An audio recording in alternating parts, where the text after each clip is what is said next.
Mission accomplished.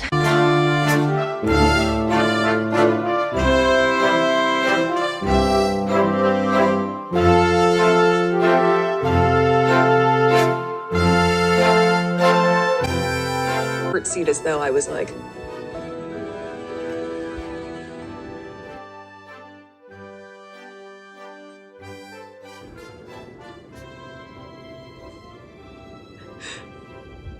pleasure to meet you, Your Majesty. Like, was that okay? But wait, there's more. The conversation of he won't be given security, he's not going to be given a title. And also concerns and conversations about how dark his skin might be when he's born. Hold up. Hold up. There's Stop several right now. there's several conversations. There's a about conversation with you it. With Harry about how dark your baby is going to be? potentially and what that would mean or look like. Oprah, they're so racist. That's not racist. Because even black people want to know.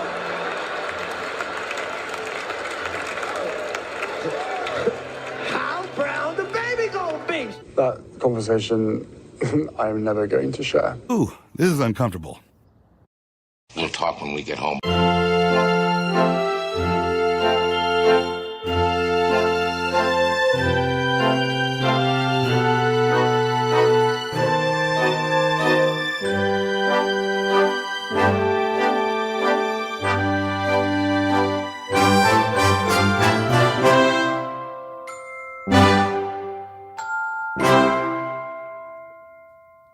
Hello, my queens.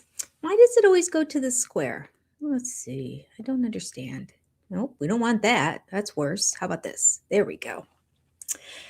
I am so glad somebody's here. I just thought, I don't know if anyone's going to be here tonight. One, we bumped up the time, which I talked about last week that we were going to do, but it took me until just a few hours ago to get all the links created and the thumbnails created. So not a lot of notice. And it's Super Bowl Sunday. And I think most people are having Super Bowl parties. I'm not. So I was hoping some of our European friends would be here because they're probably like, I don't care. I'm in America and I love football, American football. And I don't care. These teams are meaningless to me. All right, hold on. Let me turn this off so this doesn't keep dinging. So I figured somebody who doesn't care about football and is available, or whose husband is into football, and they're like, oh, I've got something else I have to do, we'll go. So I'm so glad there are people here. Janice, good to see you. Welcome. Yes, Nadine is here. Hi, Nadine. Welcome, welcome. Maureen, good to see you. Lovely. Love to have our British voice here, of all people. London calling. Yay. I'm so glad you're here. I know it's odd. It's not good timing for you. All right. Janice, I'm in California. I have no use for football. There you go. There you go. Me too. I actually love football. But I just don't care. In the vast scheme of things that I need to accomplish and do in my life, watching this, I couldn't even tell you a week ago who was in the Super Bowl, but I know now. And it should be a good Super Bowl because there are two teams that were not expected to go. So that always makes for a good Super Bowl. I'm tired of watching Kansas City Chiefs in the football, in the Super Bowl. Actually, I was tired of watching the Patriots in it, but then Tom Brady left and then they got bad, but now they're good again. So if I have to pick a team, I'm going for the Seattle Seahawks because they got that young quarterback, Sam Darnold guy, who was like shifted, who was just doing terribly and seeing ghosts. And I mean, I just thought 4 years ago, his NFL career is over. And who would know that he's in the Super Bowl? It's a good story. It's a good story. So for that alone, I'm rooting for them. But they've been in the Super Bowl before too. I like teams that haven't been there. I'm an underdog kind of gal. That's what I am. All right. Wendy didn't even know there was a Super Bowl until last night. That's funny. Well, my husband said to me today, did you know the Olympics are going on? I said, I know, because as I'm working over there at the desk, I'm listening to you watch it on the TV yesterday. He's like, oh, yeah, it was the opening games. An adventurous life. Hello, Alaska. What part of Alaska are you from? I've been to Palmer. I've been to Valdez, and I've been to Anchorage. Drove it all. Well, we had to get on a boat to go from Valdez back to. Was I? No, I wasn't in Wasilla. I was in Palmer. Oh, Palmer. I was in Palmer. My husband did the Fireweed 400 for a few years. So we would, and it starts in Palmer. So I got a little cottage and stayed there with the kids, and he went and did his little bike riding, and we played and had a good time until he came back. So it's a cute little area. I like Palmer. Okay. That was a blast from the past. He is now officially having a difficult time getting up and down stairs. Times have changed. But the second knee replacement should do it this summer. He should be back to his normal body again, or closer to it anyway. All right, I'm making a mess, trying to, because I have a stack up here of books, so I'm not looking down the whole time. You're looking at the top of my head. So now I spilled my tea everywhere. My tea's not even in my teacup. It's in here, but it's still delicious. Iced tea today. Nevertheless, I still have my tea. Okay, let's get this off my laptop so it doesn't soak into my laptop, and we'll get going. I think as I was looking at the chapters, it appears that we have maybe 5 more weeks left, possibly 6, because I don't know how much we'll get through in these chapters, maybe 7. But the beauty of it should take us really right up to when Tom Bower's new book gets released. So, and I don't want to be reading it the week it comes out anyway, because it just doesn't feel right. So I figured when we naturally end, I will buy book number 2. And that's going to be very topical because this one is years old, even though it's still good stuff. All right. So we ended.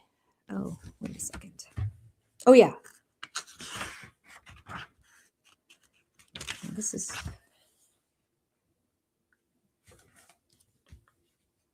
I don't remember exactly where. Remember, I was looking for my pencil to mark it. And I'm like, I'll remember. I couldn't even tell you what I ate for dinner last night.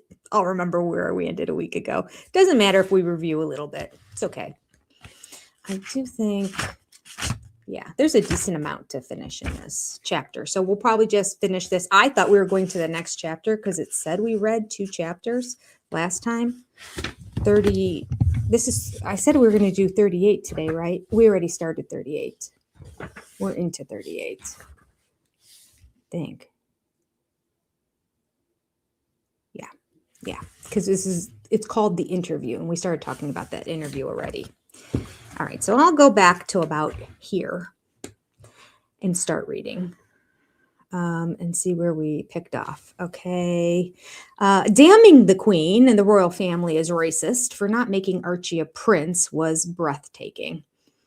Meghan knew her argument was inaccurate. Under a protocol signed by George V on the 30th of November, 1917, Archie could become prince only after his grandfather Charles was crowned king. Moreover, on Archie's birth, Meghan's spokesman announced that his parents did not want their son to have a title. I remember that. Because I remember thinking, ooh, bold move. Look at them being new and fresh. I'm like, are they royal if they don't take a title? Like, it was a little confusing to me, but I thought it was interesting. That was back when she still seemed normal to me-ish. But in the interview, Meghan went further. She asserted that because her son would be brown, quote, they said they wanted to change the convention for Archie, end quote. I just don't remember that. I don't remember there being that connection between his skin being brown and them changing the convention of his title. She did not identify who they were or explain how the convention would be abandoned. Maybe that's why it went over my head, because what she said made no sense. Facts could never undermine Meghan's truth. She knew that Archie's security was never withdrawn. So long as his parents lived at Frogmore or anywhere in Britain and continued their royal duties, he would be protected by the state. Once again, Oprah Winfrey visibly registered her disdain for the royals and failed to probe Meghan's version. Wearing an unusually ill-fitted blue suit, Harry was introduced into the interview after 2/3 of the program had been broadcast. Racism generated by the bigoted tabloids, he had previously said, had played a large part in persuading the couple to leave Britain. Plus, taking away at short notice their security, a norm since his childhood. Although he had been warned that the British taxpayer would not pay for protection if he moved to America, he had refused to accept reality. I inherited the risk, he told Oprah, so that was a shock to me. I inherited the risk, he told Oprah, so that was a shock to me. That sentence doesn't make sense, but okay. If you inherit the risk, why would it be a shock? Okay, Cody Brown. And now he told millions he feared history repeating itself. Oh, this was the whole thing. Meghan, he implied, would be murdered just like Diana because of the lack of security. If he really cared that much, he would just stay in frickin' Britain. Honestly. He felt, my mouse dropped on the floor. If he felt that, for a second, if you felt that your spouse's life was at risk by leaving the country, would you leave the country? No. It's not like he couldn't travel around. He did plenty of travel. They did plenty of royal duties. He did plenty of vacationing. It's not like he was in a prison in London. He was there his whole life. Oh, shoot. I'm sorry, guys. My son just texted me.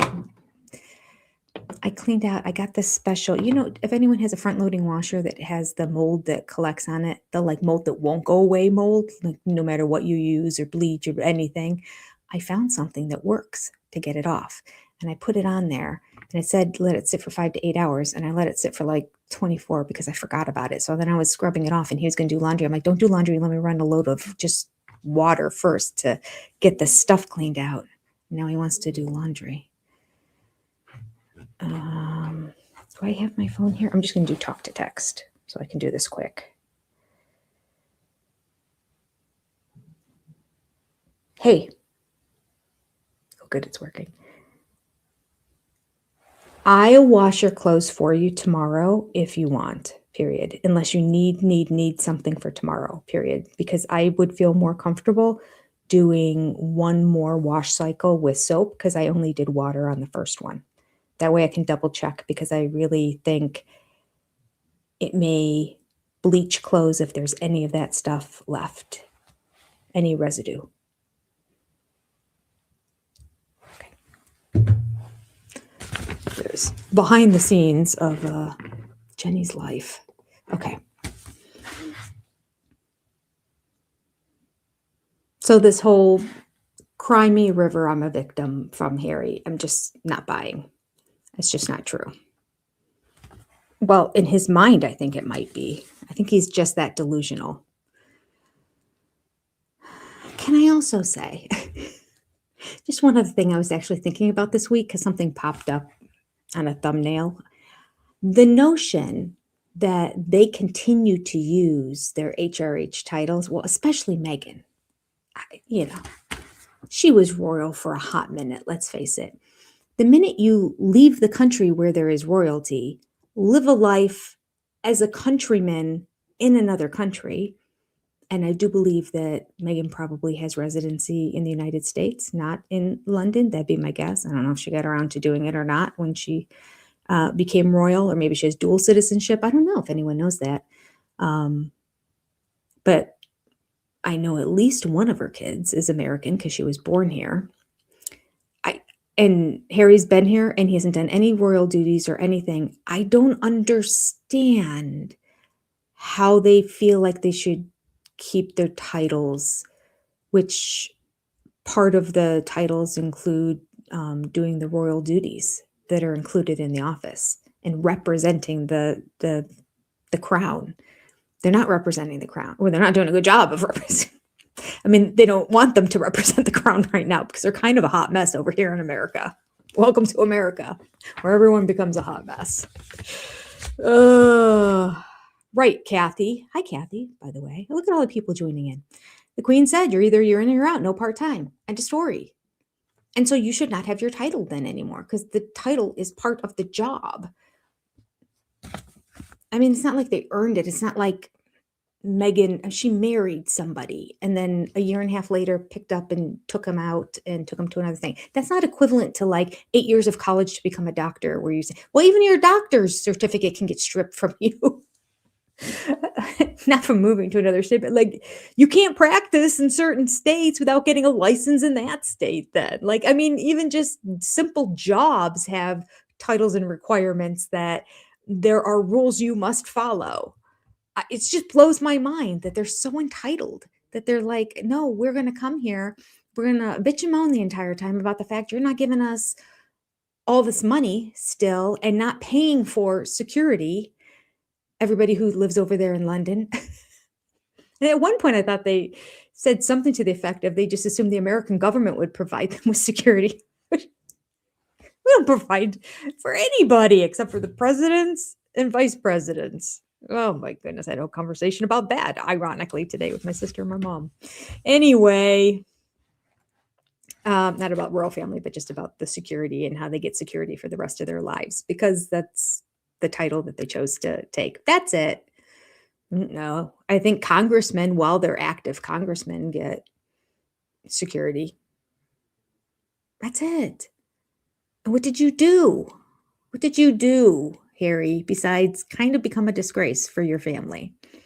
He was on the track for doing good stuff, but he got led astray and he chose to follow that. So, you sleep with dogs who have fleas, you get fleas. There you go. Right. Where were we? My family literally cut me off financially, he told Oprah Winfrey. I got what my mom left me. I had to afford security for us. Poor baby. The millions are not going to sustain him. Charles's unexpected refusal to help financially, he implied, had left them penniless and without a plan. I do remember reading this now. His shock disclosure was that Charles had stopped taking his phone calls.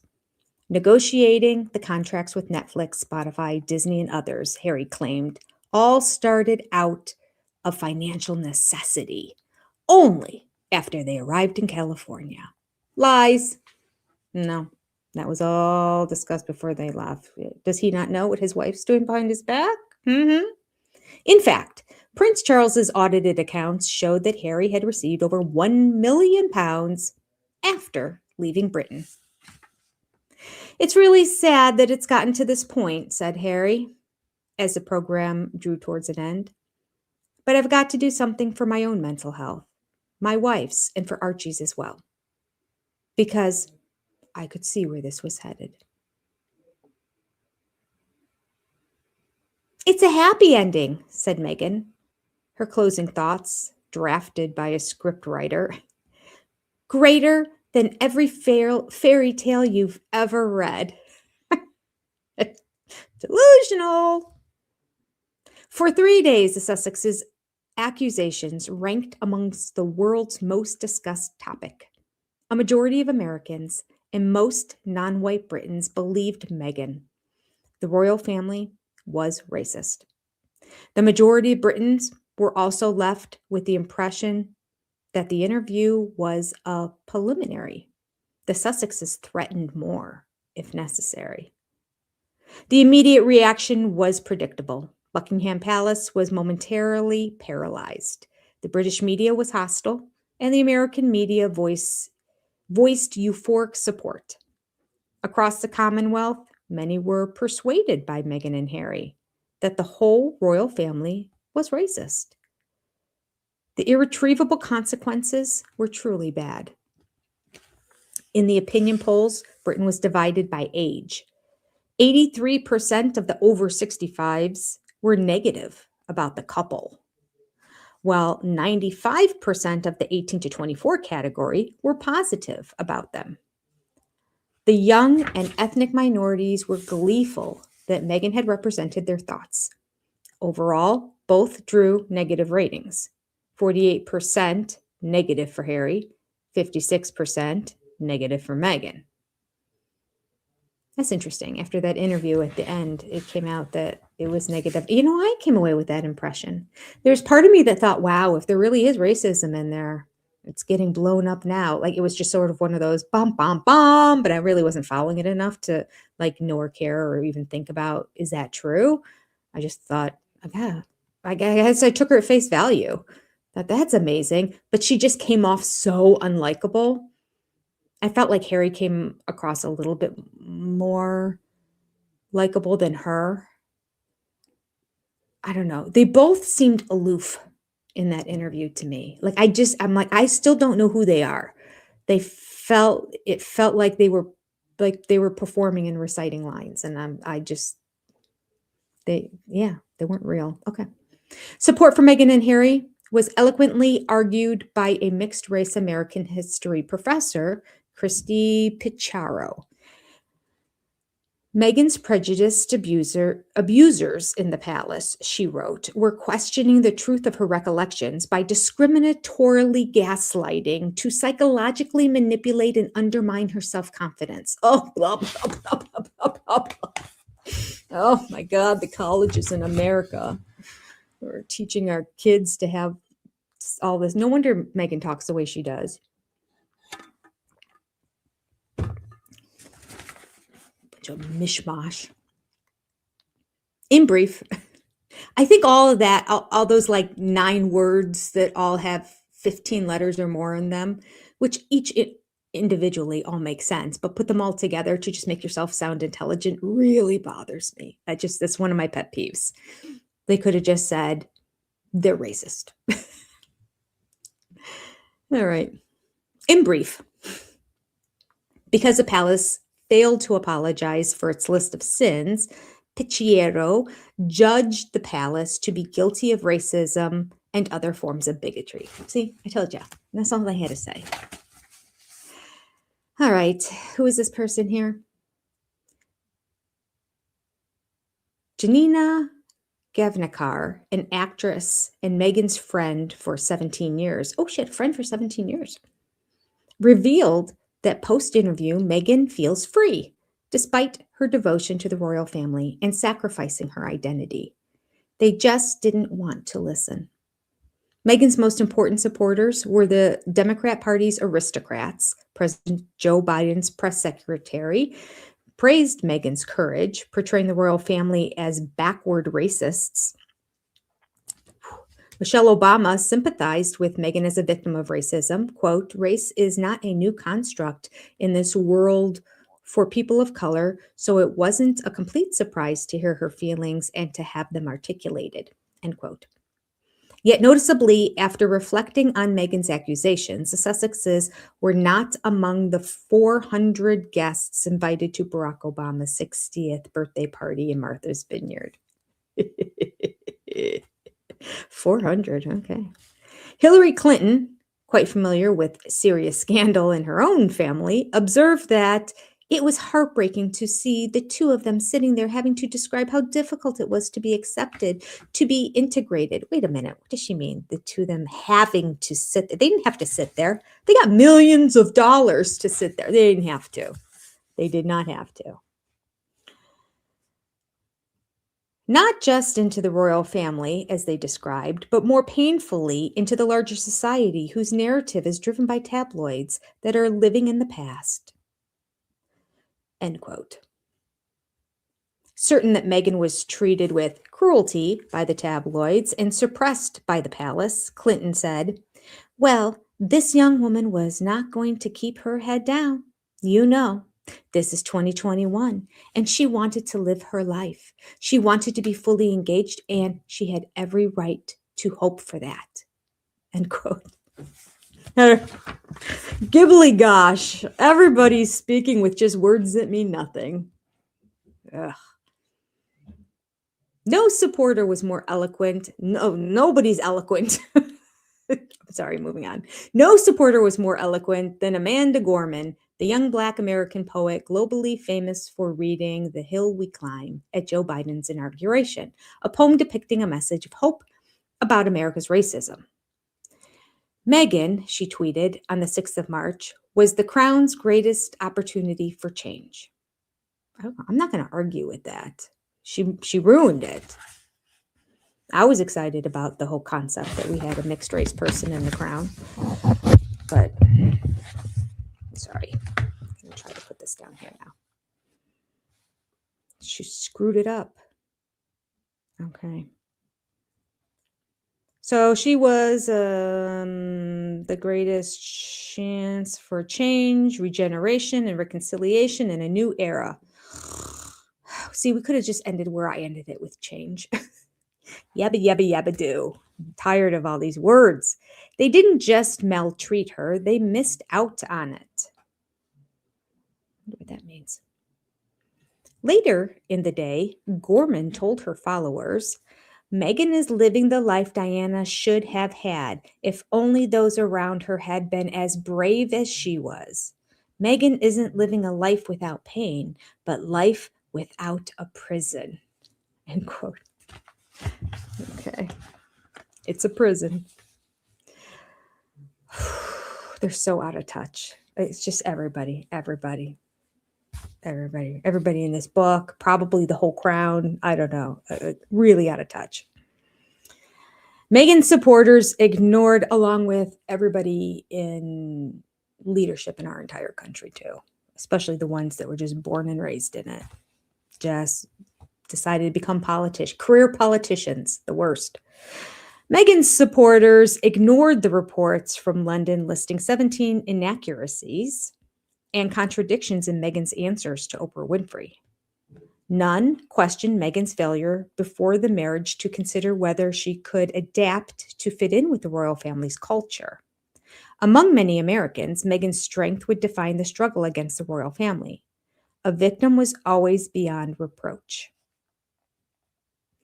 There was just one loud dissenting voice in America. Her lies are almost psychotic, said Thomas Markle, echoing the same anger in Britain about Meghan's blatant falsehoods. The delusional, one-sided ravings of a couple drunk on their own drama, wrote Sarah Vine. Many Britons wanted the Sussexes stripped of their titles for casting the royal family and their country as racist.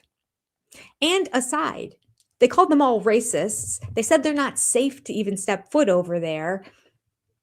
And they refused to live there. They're like, we're out of here. Peace out.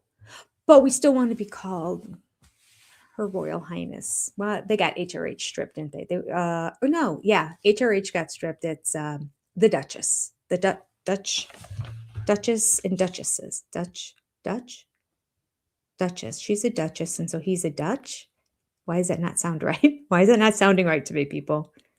Duke. That's why. Duke and Duchess. Clearly, I'm not British. Sorry, everybody in London. My apologies, Maureen. All right. Britain's Black community was divided. Many outrightly sympathized with Meghan, identifying with her anger. Others, like Dr. Rem Adiokia, an academic at York University, argued that many Black people regarded Meghan as white and would not really rally around her. Wendell Pierce, her father in Suits, condemned the Oprah interview as quite insensitive and offensive, while 3,000 people were dying every day in America from COVID. It's interesting. I never really thought of that. I'm like, it's entertainment, something to watch. Soon after the broadcast, Meghan spoke, because really, if they didn't do the broadcast, would 3,000 people not have died every day? No, it wouldn't have made a difference. So that's a bit of a stretch there, I will say. Soon after the broadcast, Meghan's spokesman rushed out a clarification. The person questioning the unconceived child's color was neither the Queen nor Philip. That left Charles, William, and Kate. Palace officials had resisted instant reaction. After careful thought, their statement was measured. Quote, The whole family is saddened to learn the full extent of how challenging the last few years have been for Harry and Meghan. The issues raised, particularly race, are concerning. Whilst some recollections may vary, they are taken very seriously and will be addressed by the family privately. Harry, Meghan, and Archie will always be much loved family members. End quote. As they should be. I've always said that. They should always be family members, invited to Christmas or whatever, but not have a title, because they're not doing any royal duties. Most Britons hailed that statement as a work of genius. Omid Scobie would report that the Sussexes scoffed and were not surprised that full ownership was not taken by the royal family. In their words, he outlined, the Sussexes apparently asks, "How can you move forward with that?" Oh, God. They're full of themselves. On the Sussexes' behalf, Scobie also damned Kate Robertson, the founder of the One Young World and an early supporter of Meghan. The Sussexes have grievances, Robertson had tweeted, but should sort it out in person, privately. Hurting the Queen in public is really low, end quote. Well, I think we can all agree with that, no matter what side we're on. That was not necessary. They could have picked up the phone, jumped on a private jet with all the emissions and the amount of money that would cost. That's how Meghan likes to fly. And gone over there and spoken with the Queen. They didn't have to air it out to Oprah and millions. Oh, $4 million. Yeah. She, and I think we're still talking about this woman, what was her name again, who wrote this, who tweeted this Robertson woman. She praised the Queen for being the world's most stunning example of public service. Omid Scobie's criticism sparked a Sussex squad onslaught on Robertson. She quickly surrendered to the trolls. Everyone has a right to tell their story, Robertson retweeted. Oh. Commenting on people's lives is wrong. I'm truly sorry. Who is this Robertson woman that she said it to begin with? We must have referenced her earlier, but I just don't remember. Oh, Kate Robertson. Oh, the founder of One Young World. I don't know what that is. Another one of the 300 million organizations we have here in America. You too can start your own nonprofit. Just filling out a piece of paperwork and filing a fee. There's a million of them. I don't know what that one is. Never heard of it. Piers Morgan was not as restrained on ITV's Good Morning Britain. The journalist, whose career was built on provoking outrage, introduced the program at 6:32 a.m. on the 8th of March. "I'm angry to the point of boiling over today," he told his record audience. "I'm sickened by what I've had to watch. A 2-hour trash-a-thon of our royal family." Instantly, he was challenged by co-presenter Susanna Reid. I apologize. I don't watch the show. I don't think we get it over here. Following ITV's editorial guidelines, Reid defended Meghan. Looking at the camera, she declared that Meghan's claims to have felt suicidal were serious. It could not be brushed over.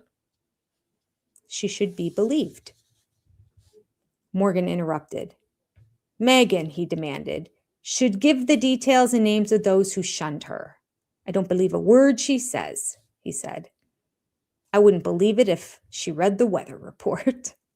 Once again, Reid dismissed Morgan's skepticism. "The reaction in America to the race allegation," Morgan retorted, "would be used against the monarchy." I think it was short-lived.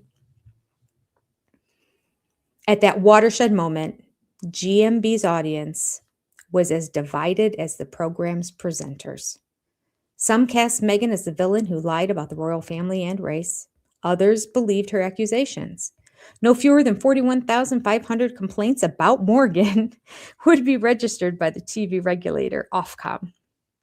Added to the mix, Meghan's solicitor formally complained to ITV about Morgan's prejudice. The temperature rose the following morning. Wait, was he prejudiced or was he questioning just her believability? I don't know. The temperature rose the following morning. Morgan's damnation of Meghan's diatribe of bilge had infiltrated the program's weather presenter, Alex Breesford. Clearly siding with Meghan, he was invited to debate their differences. Participating for the first time in a TV debate, Breesford repeatedly hailed Meghan's courage to call out racism. He cited his own experience as a mixed-race person to support her. Morgan's attack on Meghan, he complained, was incredibly hard to watch. Her race, he said, was not just the color of her skin, but her identity and her ideas.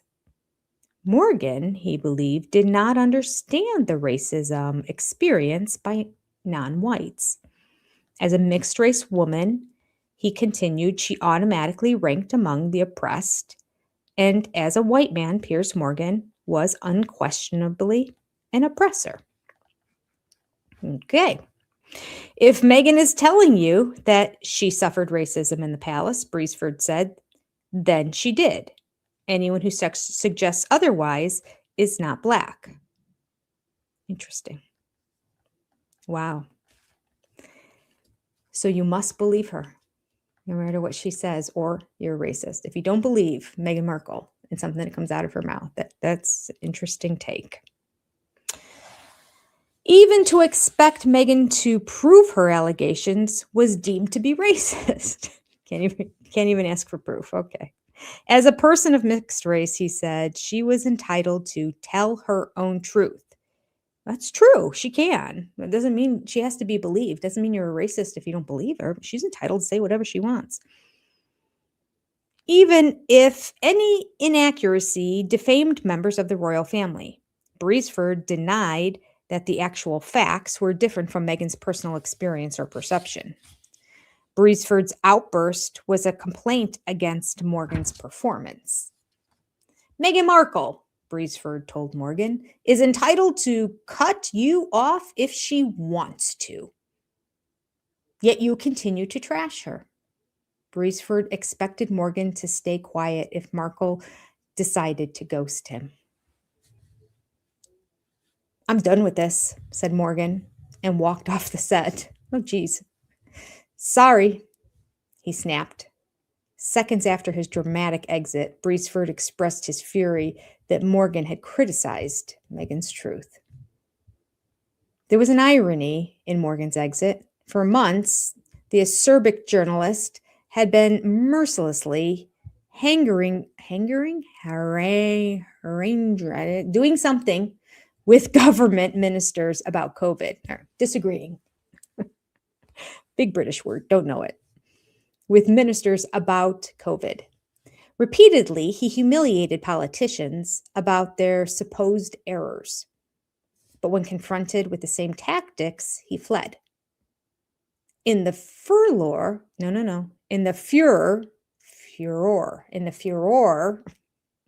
which followed, the comparison was not highlighted. Well, they should have called him out if he was doing the same thing. Tit for tat, that's right.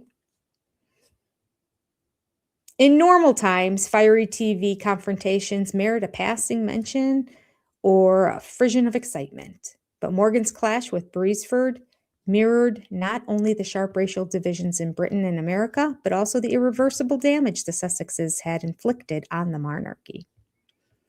The dispute raised a fundamental issue in debates across the world. Does a self-proclaimed victim have the unquestioned right that her truth be accepted without challenge? By then, Meghan's truths, or lies, according to her critics, were established and explained in broadcasts.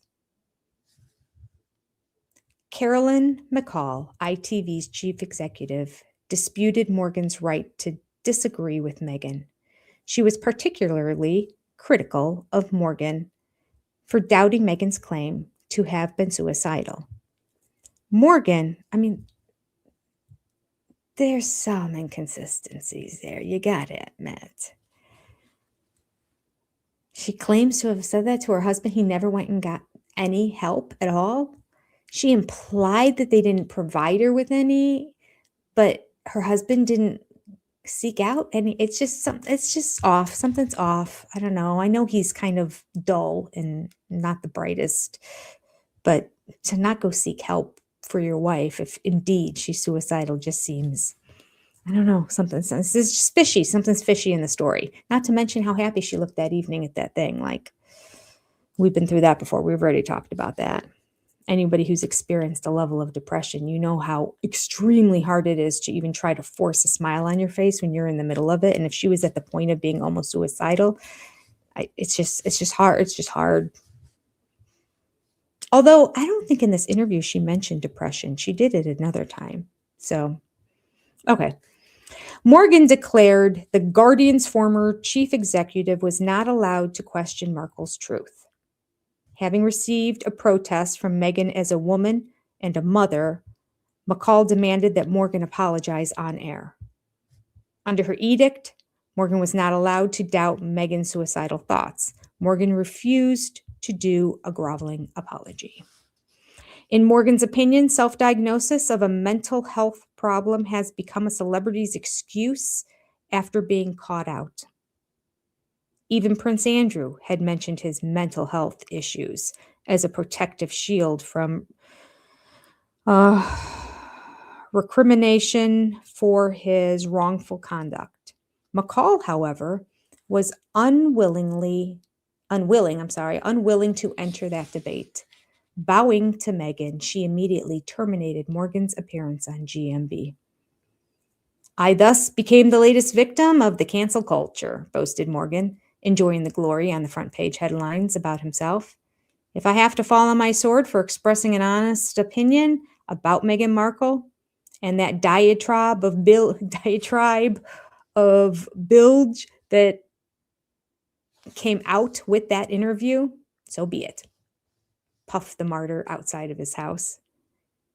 In between, he mentioned that he had just enjoyed a 400-pound bottle of Krug and a cigar. Some suspected he had been looking for an excuse to leave ITV with a bang. Overnight, the program's record 1.89 million audience crashed to under 500,000. They had a 1.89 million audience, and then after they fired him, they lost 1.39 out of the 1.89. Holy Toledo! McCall decided to audition Alistair Campbell, formerly Tony Blair's Downing Street spokesman, as Morgan's replacement. Reported to be a liar and a bully, Campbell was not only accused in a BBC report of responsibility for sexting up the tendentious Iraq dossier, but also, despite serious warnings, for outing David Kelly, a government scientist, as the confidential source for BBC News about the Iraq intelligence dossier. The publicity approved by Campbell provoked Kelly's suicide. Oh my. Despite those serious accusations, Campbell's duty sat on Morgan's studio chair. Campbell's duly sat on Morgan's studio chair. 6 months later, Ofcom rejected the 58,000 complaints about Morgan's performance. Among those rejected complaints was Meghan's. Quote, Mr. Morgan, declared Ofcom, was entitled to say he disbelieved the Duke and Duchess of Sussex's allegations. To silence Morgan, Ofcom continued, would be an unwarranted and a chilling restriction on freedom of expression. Morgan was vindicated. A resounding victory for free speech, he said, and a resounding defeat for Princess Pinocchio. That's cute, Princess Pinocchio. I like that. Carolyn McCall remained silent. Someone murmured it. It was all about the inconvenience of truth and the convenience of blame. In Montecito, Meghan was more certain than ever that she was the victim, but now with a purpose. Her triumph on Oprah Winfrey's show proved the Sussexes' power to manipulate the media to broadcast their message on their terms. Meghan did not anticipate one consequence. Watching events unfold in London, Jason Kanoff, Sarah Latham, Samantha Cohen, and the other former staff were aghast. They had worked tirelessly to help the couple. In her own words, Meghan had admitted the truth in her court statement. Quote, "I had privately endured the media onslaught surrounding my father with the support of Mr. Kanoff." However, she told the world on Oprah Winfrey a different story. Kanoff and his team had not only done nothing, but conspired against her and Harry.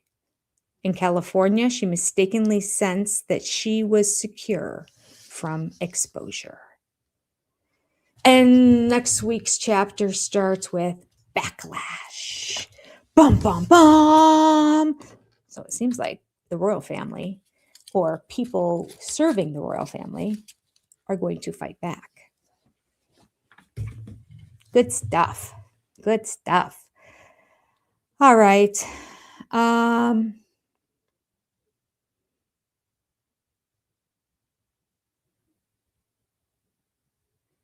trying to jump in on the conversations that have been going on here already. Maureen said it wasn't M's skin tone that cooked her goose. It was her attitude, her mouth, and her bullying personality. Yeah. And her lies, and her entitlement, and her greed.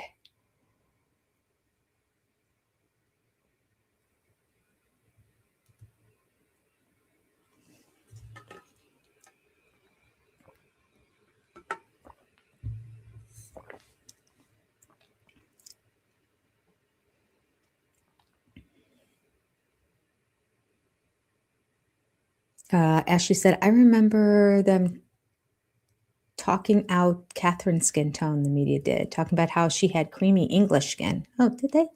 Why is that okay to talk about Catherine's race, but now but not Meghan's, I think is what you meant. I don't know if that wasn't a story in America. So all I can talk about is I've never heard anybody talk about Catherine's creamy skin. Never once. But quite frankly, I never heard anyone talk about Meghan's skin either until she started saying that it was an issue. Because she kept saying, I mean, she identified as Caucasian her whole life. She wrote on all her applications, on all her casting stuff, on her well, it's not called a resume, but whatever. I can't remember the name of it. But like a resume when you're an actor. So she identified her whole life as Caucasian. She has 2 stories from her entire life growing up where she questioned, as she should have, because she has a Black mom and a white dad. So it should have come up a lot more than it seems to have. But then all of a sudden, that's what's shady about it all, is that nobody thought anything of it. Nobody knew who she was, but after she was there and then somebody said she was mixed race, I'm like, oh, is she? Okay, that's nice. Something different. Mix it up. That's a good thing. But it was just a non-issue. She made it an issue by claiming things. Now, there was one example I do know for a fact, because we heard about that in America. There was a comic writer who used a monkey as a reference to Meghan, which is not right. So I get that. That's true. That was right. But I mean, this onslaught of feeling like you're going to take your own life and have to flee a country, that kind of persecution that she's claiming is just her word. She compares herself to Diana. Oh, she wants to be Diana so bad. So bad.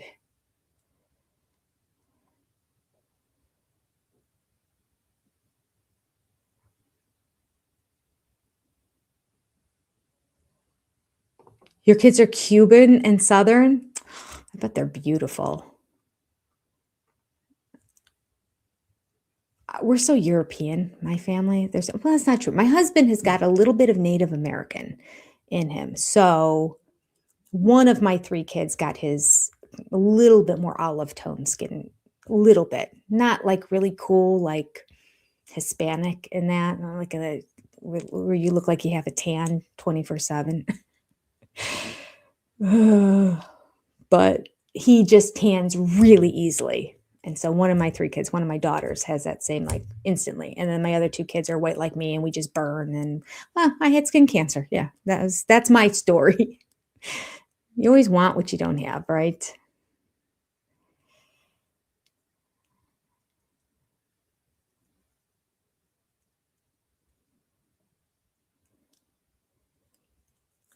There was help in the land at her fingertips as she needed it, not ignored as she claimed. Yeah, that's hard to believe, but it's really difficult when the other side is an institution that has the mantra, we don't respond to anything. So anybody can say anything about them and they just don't, recollections may vary. Ooh. Which is why I would love it if some of the workers that worked for them could sing after they left, but I don't know. They might have a pretty ironclad confidentiality agreement over there. I'm unsure. There's one guy who I've heard interview. He was the butler for the Queen, who apparently has like his own YouTube channel, and he does like butler cruises and butler classes and all that stuff about how to become a butler and whatnot. But he also has a YouTube. I saw him interviewed on a show once. And he had some fun stories about the Queen, like sort of little behind the scenes stuff. So like maybe if it's not disparaging, you can share little things. I don't know.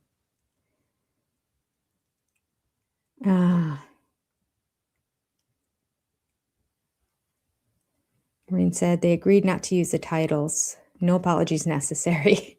We are a very strange country.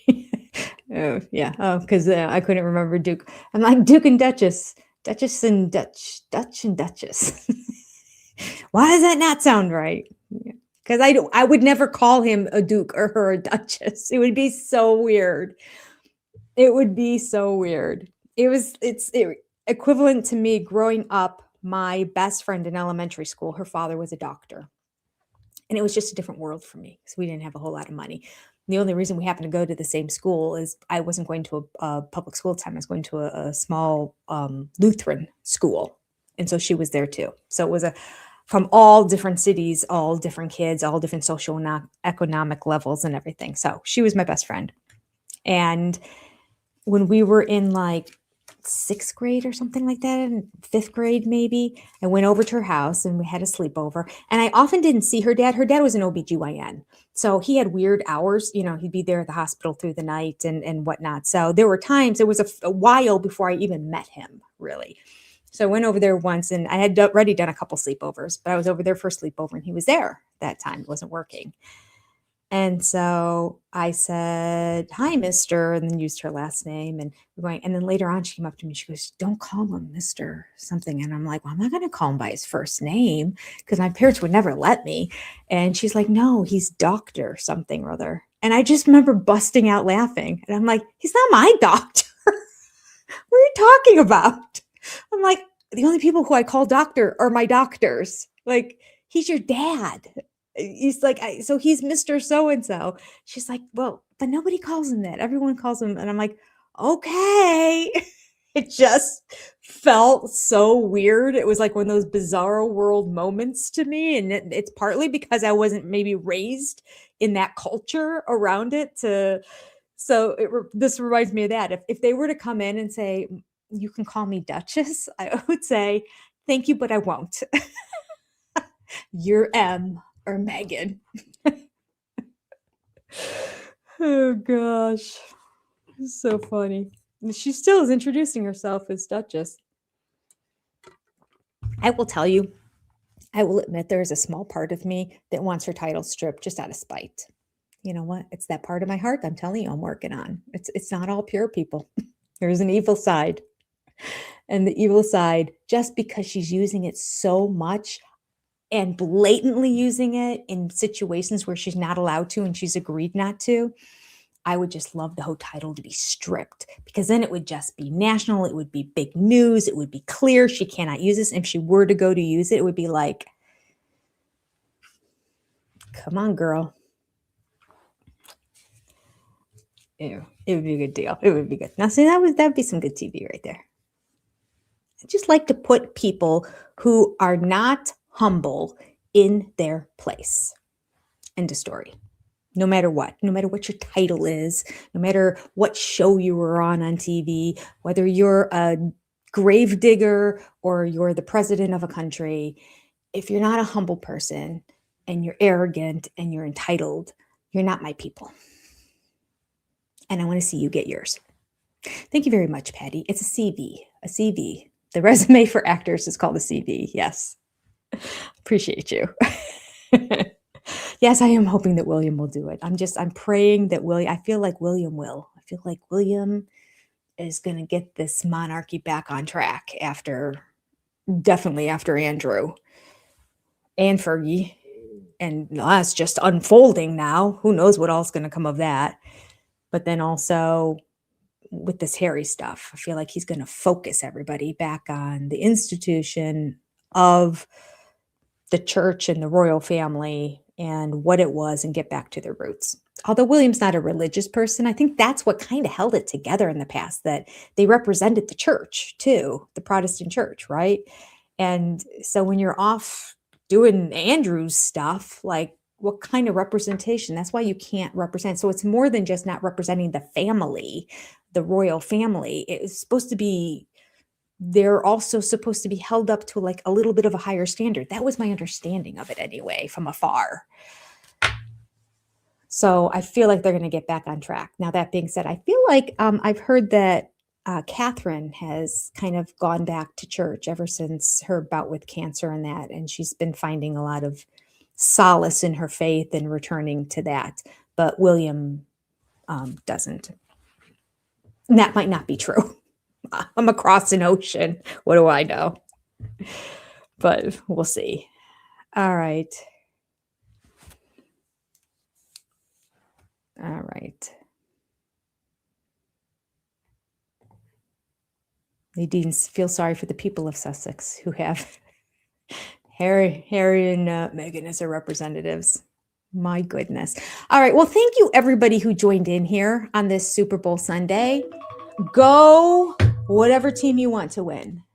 I'm pretty much Switzerland. If I have to pick one, I'll go for the young quarterback on the Seattle Seahawks. But it's not like I'm a big Seattle Seahawks fan. I just like the story of the quarterback. Although the Patriots have a young one too, but no, the Seahawks one, he went from team to team to team to team and just kept getting kicked off of team after team after team, and somehow he's stumbled into the Super Bowl. So it's a good story. Not that I'm gonna get off here. I'm gonna go live stream with the SOS girls later, and then I've got work to do. So I'll wake up in the morning and somebody can tell me what the score was and who won, and I'll be like, that's nice. Moving on. Listen, I didn't even stay up to find out the presidential election. This is a person that's kind of in charge of controlling the things around my life for the next 4 years. I'm like, going to bed, tell me in the morning. So Super Bowl, who really cares? Some people do, though. That's you, great. And if you're having a big party around it, then that's great too. Get together, have fun. I'm all for social gatherings. I think we need to have more of those these days, more get-togethers with people, more social. Too much everybody being separate and just being on their phones. And I say that, and then I have a platform here where you just sit here and watch me talk. But nevertheless, I feel like we're kind of a community here, though. It feels a little bit different to me. All right. Oh, yes. His girlfriend is a South Carolinian. Okay. And they played Tennessee today. And I am a Lady Vols fan. All right. Vols, that's the University of Tennessee, right? Yeah. I just learned that. I learned that and within the past month that they're the Vols. And I cussed out the TV and now I'm going to take a nap. There you go. All right. Good night. Good night, everyone. Good night. Oh, that's sweet, Kathy. Daddy and brother are up in heaven. Happy we had so much Seahawks stuff. Aw. And your husband's a sports writer. Oh, that's exciting. That's cool. All right. Take care. God bless. Adios. And I will catch you maybe next Sunday. If you don't see a thumbnail, don't be surprised because I might be driving down to Tennessee next Sunday into Monday.